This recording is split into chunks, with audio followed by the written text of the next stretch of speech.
in this lesson, A Penny for Your Thoughts, this is our introductory chemistry lesson. So we are going to observe a procedure and write our observations. We're going to define and formulate a hypothesis to explain what we observe.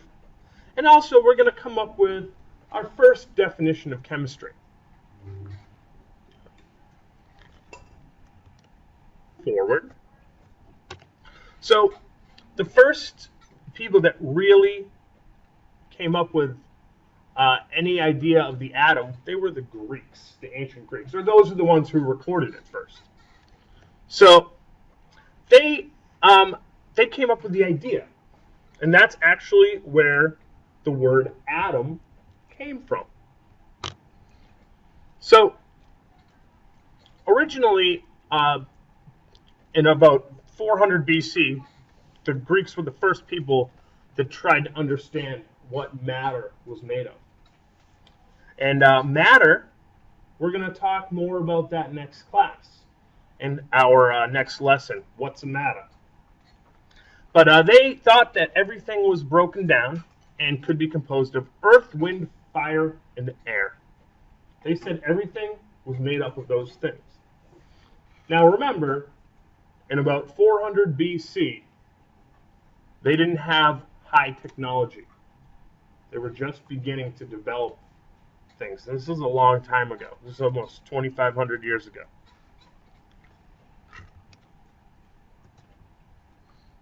Oops. So, alchemy was what in the Middle Ages ruled what later to become chemistry. So, what they believed was the whole idea was they wanted to take very inexpensive and available metals and they wanted to change them into gold. Now, we're going to see a little in our little experiment that we're going to do. We're going to do something similar to that. And hopefully we'll see why that isn't really able to happen. Or not readily, at least. So, you guys don't really have to take all this down. I'll tell you guys. So, the alchemists, they tried to, they did a bunch of stuff and actually came up with modern chemistry. That's what and you can actually look it in the word and see. You can see that alchemy, the word chem, is in there. So that's the root of chemistry. You guys don't have to write this down, but they had symbols for different elements, and they, tried to transmutate or change into different substances. So the most valuable metal at that time was gold, and they all tried to make other things into gold because, well, gold's expensive. The contributions of alchemists, they found certain elements. They were the first ones to discover elements, and they discovered mercury, sulfur, antimony, and they found some of the properties of these elements. And they also were the first ones to develop certain lab techniques, similar to ones that are still used today, especially in industry. They figured out how to make acids, develop several alloys. Anybody know what an alloy is? Anyone ever heard that term alloy? Anybody? An alloy is when you mix two metals together, and they have the overall result is a new mixture of metals which has some different properties.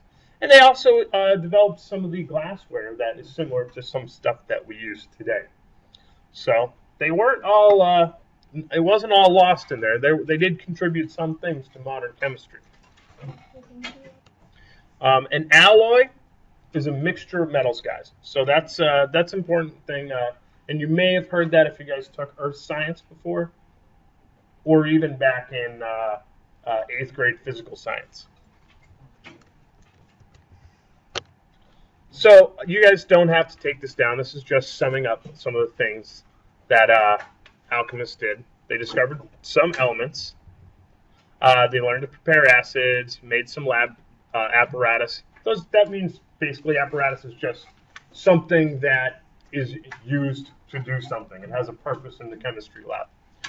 They made some procedures, made some alloys, and they actually figured out the properties of some elements. And alchemists, it has the word chemist in it. So let's move on. This is our penny experiment. You don't have to take this down. I'm going to pass it out momentarily. So, anybody know what a penny's made of? Anybody? Antonio. It's made of copper. And actually, originally, before 1982, penny was 95% copper.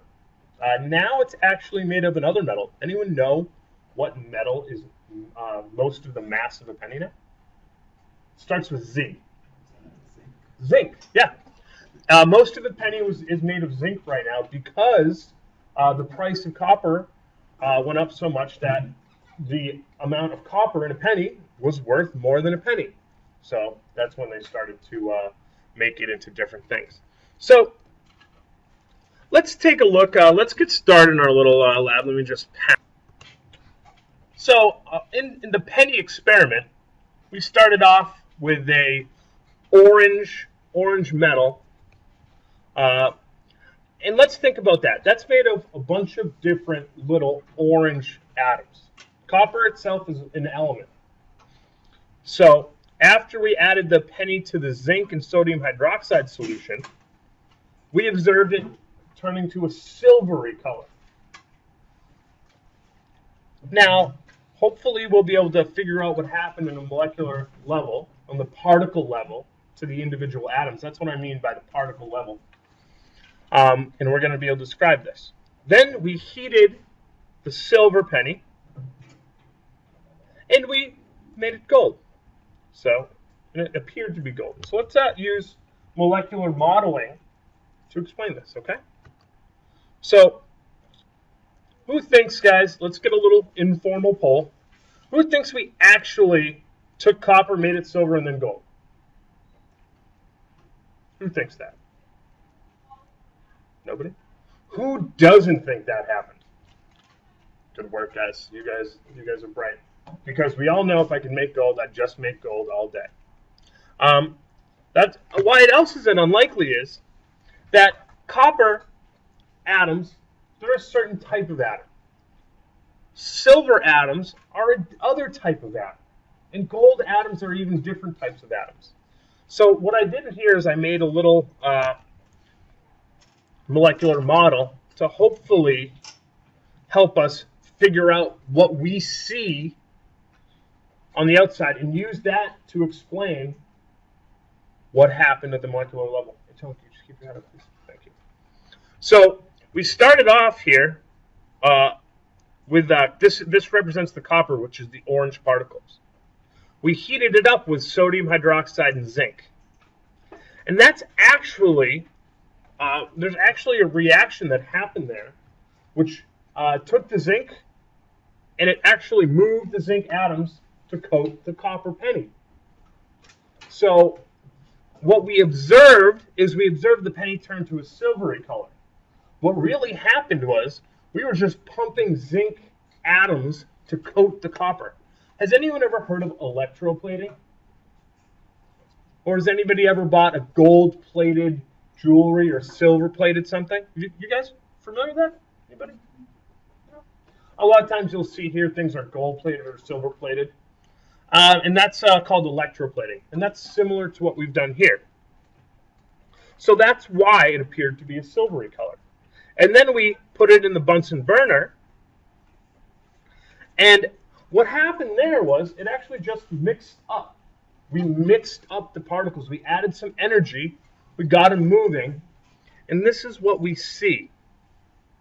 So if you can imagine, when you mix the silver and orange particles, the silver and orange are the zinc atoms are the gray ones, and the orange ones are the copper. We made an alloy. And there's actually a specific name for that alloy when you mix zinc and copper. Anyone ever, it's a type of musical instrument. Anyone want to take a stab as to what type of musical instrument that is? What do you think, Connor? Nope.